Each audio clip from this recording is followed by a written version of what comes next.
god. At least the dendro can be used quite decently, but the what? This is the place he mentioned, right? You see broken iron swords scattered all around you, and downed trees riddled with terrifying claw marks. Oh my god, it's a wolf. All the signs point to one thing. A truly devastating battle just took place here. Oh, so we too late, or? Be on your guard, everyone. The monsters might still be around. Before you can finish your sentence, you hear rustling sounds from the surrounding bushes. The monsters have emerged. Oh my god, it's time for battle! They close in on you without fear. You get the impression that, in their bloodthirsty eyes, you're just another meal for them to devour. Dun, dun, dun, dun. A little help here! This thing wants to eat Paimon! Your battle round begins now. Okay, so let's do check. Oh god, okay, we don't have really 8 again. Ah, boys. The first one! Ah, no way! Oh my god, we're cooked! So what? Check failed. Wait, what? What did you say? Step right up. Umbrella warfare, I guess! Well, I missed. Proper send-off! From the Spina with love. Shower me with shame! I don't even know. This one's got your... The next battle round begins now. Well, we failed check it, so what now? And voila! A round of applause. Okay. I guess fail checking it is okay. Feeling lucky? I guess so. Umbrella warfare, I guess. Navi is still just doing. The monsters Hellish let out a damage. terrifying roar of anger and resentment before dissipating into thin air. Oh, well, I guess everyone else like maybe did a good check except for me. Ugh, thank goodness it's over. We're lucky the Marashose Hunter class came with all those preset skill points. Otherwise, we would have been in some real trouble. I never knew the Fatometer even determines the amount of damage you inflict. If you get unlucky, isn't it just game over right then and there? No, because I got unlucky and I still. Well, I mean, it was a team effort. That's part of the fun. The uncertainty of fate is what gives these games their appeal. Just as you begin to celebrate your victory, a suspicious lump on the ground catches your attention. A suspicious lump. Wait, could it be the thing that appears after every battle? I walk up to it, crouch down, and begin to carefully examine it. I've still got my right glove on, so it should be fine for me to touch it, right? As you investigate the mound, you discover that the exposed portion appears to be made of wood. It was previously obscured by the large form of the monsters. With the monsters gone, the small protrusion now awaits your discovery, poking out of the ground like a shy flower bud. I like the funny thing. I would never have expected this. I could never. I thought this was gonna be well, I thought this was gonna be like we will follow her around doing her stuff and learn more about Clorinde and stuff like that. I thought that, you know, it's gonna be some like detective work and we have to, I mean, this is kinda, but not really at the same time. Like, I thought it was gonna be a whole different vibe. Whoa, it's a treasure chest! But this is like surprisingly good. I'm overwhelmed. It's really cool. Let's dig it up. It just really is like they cooked with this. Though I would like to learn a bit more about Clorinde, a little bit more maybe. Which will, I mean, it's not With done everyone's yet, so. help, you successfully excavate the wooden chest from the ground. Yeah, and what's inside it? Even without opening it, you can tell from the mora and jewels scattered around the chest that it must contain quite the fortune. Well, we rich. Makes sense. We worked hard for this. Let's open it and we can share what's inside. I can understand your excitement, Paimon, but think about it. Doesn't it seem like there are people out there who need this treasure more than us? Yeah. Think about all the people suffering in the capital. Or all those guards who got hurt fighting the monsters. Wouldn't it be better if we gave the treasure to them? Oh, do we get to choose? Are we gonna be evil? Wait, is that how it works? Paimon thought since we were the ones to dig it up, we could just take it for ourselves. I mean, technically you could. Technically you could. You don't owe anyone anything. Like, you beat the monsters, right?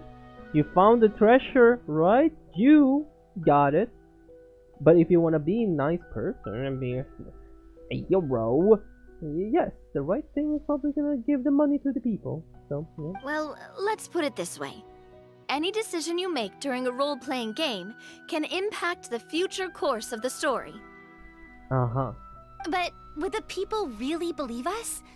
It's hard enough for us to prove we're Marchese hunters. What if they think we procured the treasure illegally? They might get even more suspicious of us. That's definitely something we should consider. Maybe we can come up with an explanation in advance. Well, if donating it could cause that much trouble, why don't we use it to buy some gear and fill up on good food? Then we'll be ready to fight even more bad guys. Looks like you're facing a difficult choice once again. Well, it's getting late. Why don't we call it a day for now?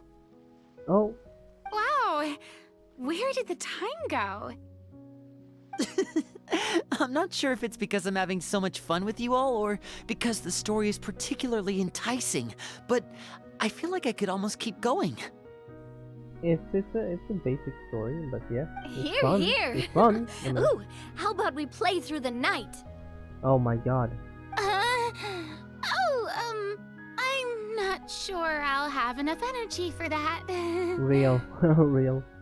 Yeah, that won't work for me either. Lynette will give me an earful if I get home too late. I understand how you feel, Navia, but we have to change venues for the next part of the story anyway. Oh, perfect. Huh? Another location? Mm-hmm. There's a special note for the GM at the end of this section that says to proceed to an indoor set for the next part of the script. Whoa, they really pulled out all the stops for this new script.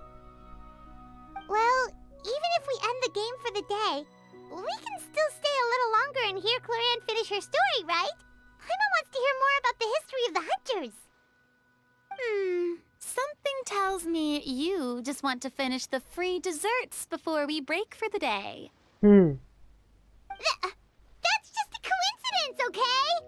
Besides, to Paimon, not finishing free food feels even worse than having to buy her own. Right. Oh my god. It looks...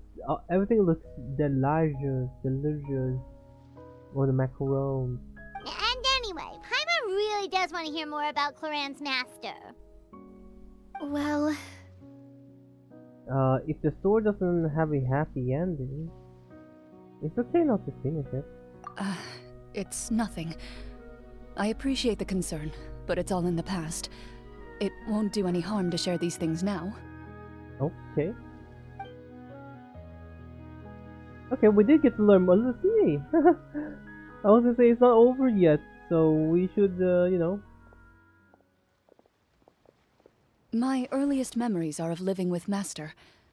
According to her, she saved me from certain people of ill repute.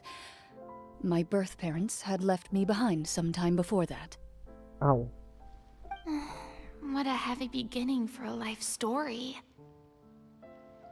Master was a fascinating individual, if inexperienced in the ways of raising children.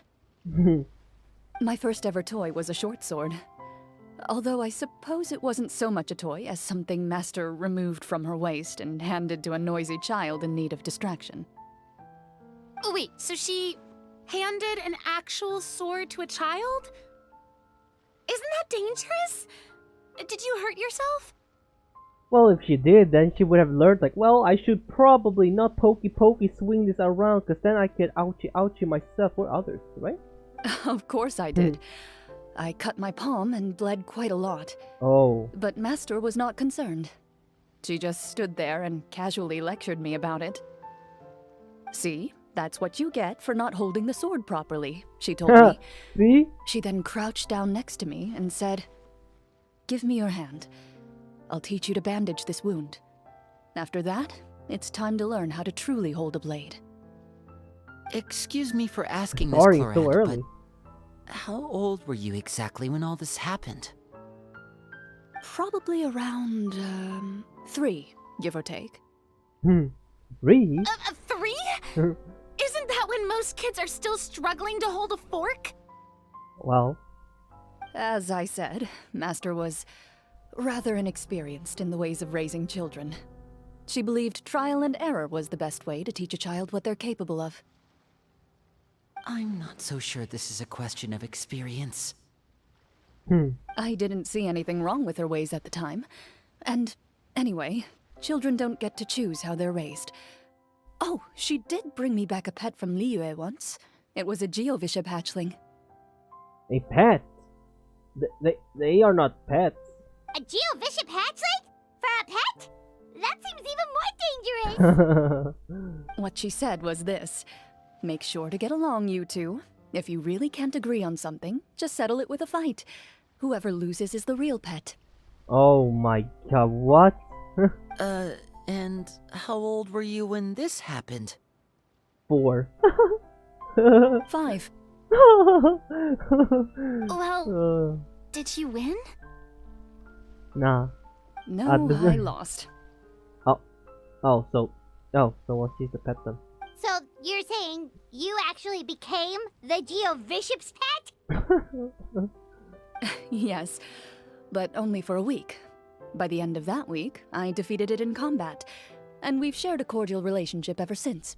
No, that's cute. That really doesn't sound like the kind of childhood someone should have. Later on, I gradually understood that Master most likely didn't know any other way to raise a child. She was a Marashosei hunter, but I never heard her bring up her own parents. Thanks to her, I learned how to navigate the forest by the age of 6, and could hunt monsters in the wild by myself the year after that. Jesus Christ.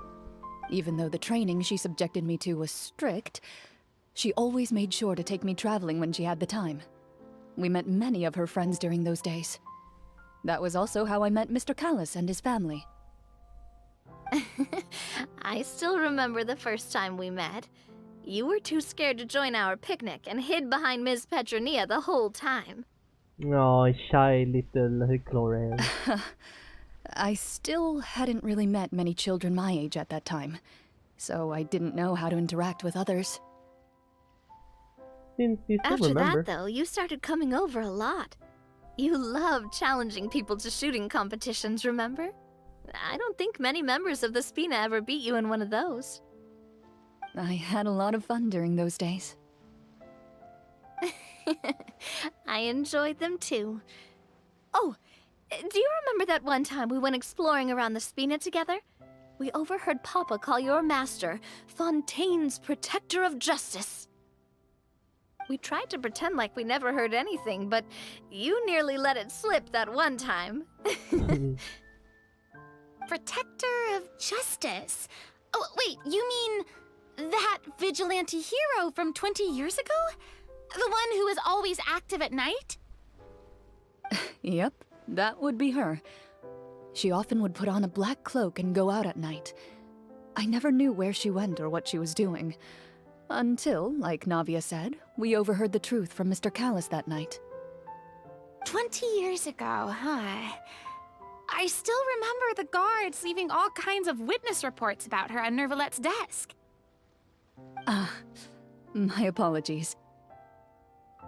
Oh, there's no need to apologize. You had nothing to do with it. And anyway, everything she What? did was for a good cause. Why is Farina calling Nervillet?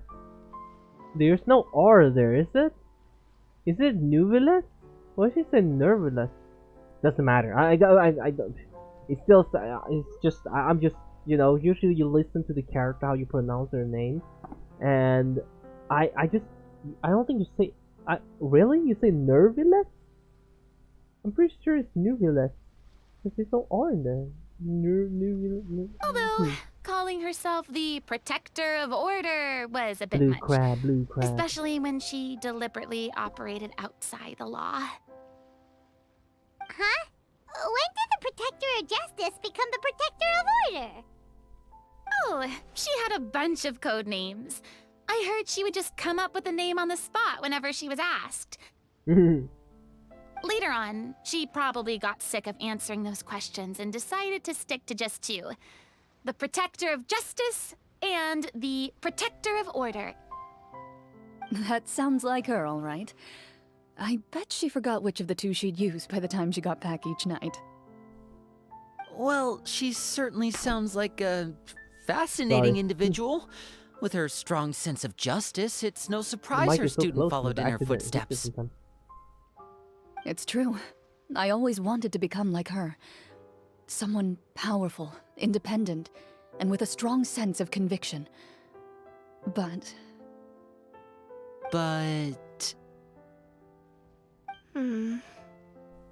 She died? she suddenly disappeared the night I turned 10 years old. Oh, let's see. She, oh, okay, but she's not dead.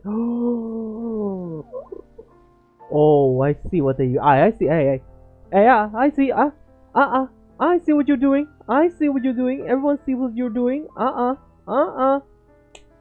They're teasing. They are teasing Clorinde's man. Hey, this is. Hey, I'm gonna let him. I'm gonna let him cook. Okay, I'm gonna let him cook. Disappeared? What happened? Disappeared doesn't mean gone forever. Like died, or I mean, disappeared. Yeah, I mean, I wouldn't use disappear when I tell someone if someone is dead. I would just passed away. Not well.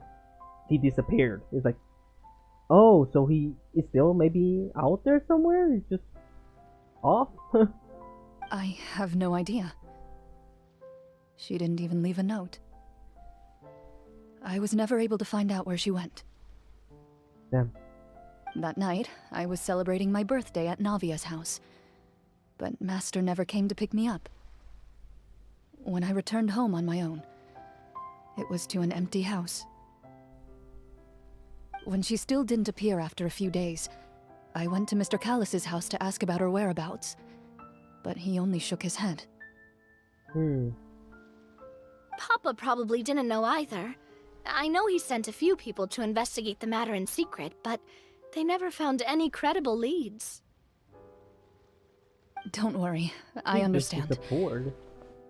To be perfectly honest, given Master's personality and way of doing things, it all made a lot of sense. I mean, If I had to guess, I'd say she probably used it as an opportunity to force me to become independent. yeah, probably. I mean, she would also be super proud of you if she saw who you were today. But I want to see her. Just like how, when a litter of kittens reaches a certain age, the mother willingly leaves them behind. Were you upset, Clorinde? Of course. I mean, why wouldn't she, right? I was at first, but not anymore. I don't believe Master would suddenly disappear for no reason. There must have been something she just had to do.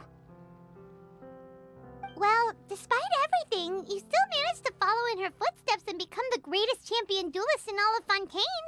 You're practically a living symbol of law and justice. That's why. I suspect my position would be far too by the books for her. Master always did whatever she pleased. But you're right. I suppose I do take after her in some ways. Who knew Clorinde had such an interesting past? I never had the chance to ask her about it before. Because you were literally, you had your own thing going on, okay? We were in the middle of a disaster, or, well, Fontaine was in the middle of a freaking disaster, dude. I wonder if Clorinde's master were the champion duelist back then. Would that duel against Mr. Callus have gone differently? Um. Oh no. Judging by the atmosphere, Clorinde and Navi are probably thinking something similar. The mood just got super awkward all of a sudden. Well, differently. I mean, I guess because she's not as strict as Clorinde is. I guess I don't know. Are you trying to insinuate that maybe her master would like have let him go or let him win or something like that? Or I don't know. Well, anyway. Would you Well, look at the things are in the time? past now anyway. It's getting dark, so we should probably call it a day for real this time. If we keep talking like this, we really will be here all night. I had a great time today, Miss Clorinde. Thank you for being our GM. Anytime. The script was good, but I've got to say, your childhood stories were even better. Real. Hey, you should tell us more about that fight against the Geo-Bishop sometime. Maybe your master was onto something. You could be right. What does she mean, onto something? I certainly don't know any 5-year-olds who want to fight a bishop in their spare time. Depending how they raced, I guess. But yeah. Guess I'll I head wouldn't back as be well. out there fighting I need monsters. to save my Ooh. energy if I want to continue enjoying the story tomorrow. You're that excited to hear about my fight with the bishop? I was talking about the script. Alright. I won. Hey, golden crab. Was it golden crab? Golden crab. But I only get crab, no golden. Just between the two of us, could you tell me what it was like to be the Geo-Bishop's pet? We are just. It was nothing special, really. Geo-Bishops don't understand the concept of a pet. So basically, it just headbutted me whenever I entered its territory. And that hurt? Yeah, it hurt. What, something you want to experience for yourself? Oh, I'm good. Thanks. They can quite hard. I remember they were one of the enemy I found most annoying back in the day because when you tried to kill them, they were so annoying. They would keep just like spinning around. You just wait for them to attack because if you try to chase them, they just zing, and it was annoying. It was really annoying. Let's go meet up with the group! Paimon's really looking forward to today's story. I kind of wish that these places stay so as a memory for some reason. I don't know. It's like well, I mean, for me, I would like to, for it to be like that though. Like when you come back, you're like, oh yeah, this is when we did the story of this one, or I mean, maybe it's gonna be too much stuff. Like if they plan a bunch of stuff, you're just gonna be here or everywhere, you know. But I don't know. I would really love it to have a little bit of memory space and keep stuff like in the world like this, you know. Where are we going today? All the way over here. Oh, look at that. What? It's a secret little dungeon. What? What is this? just okay. Just an entrance right there between two trees. Sure. That's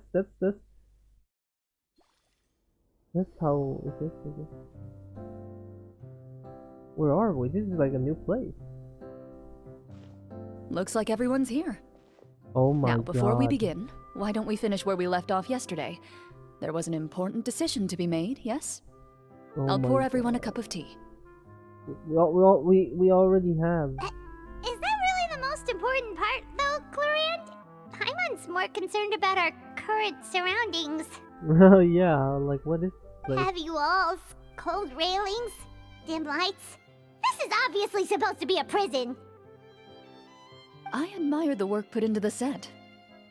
Still, it's obvious the scriptwriter has never paid a visit to the fortress of Meripede. So the set is going to be a part of the script?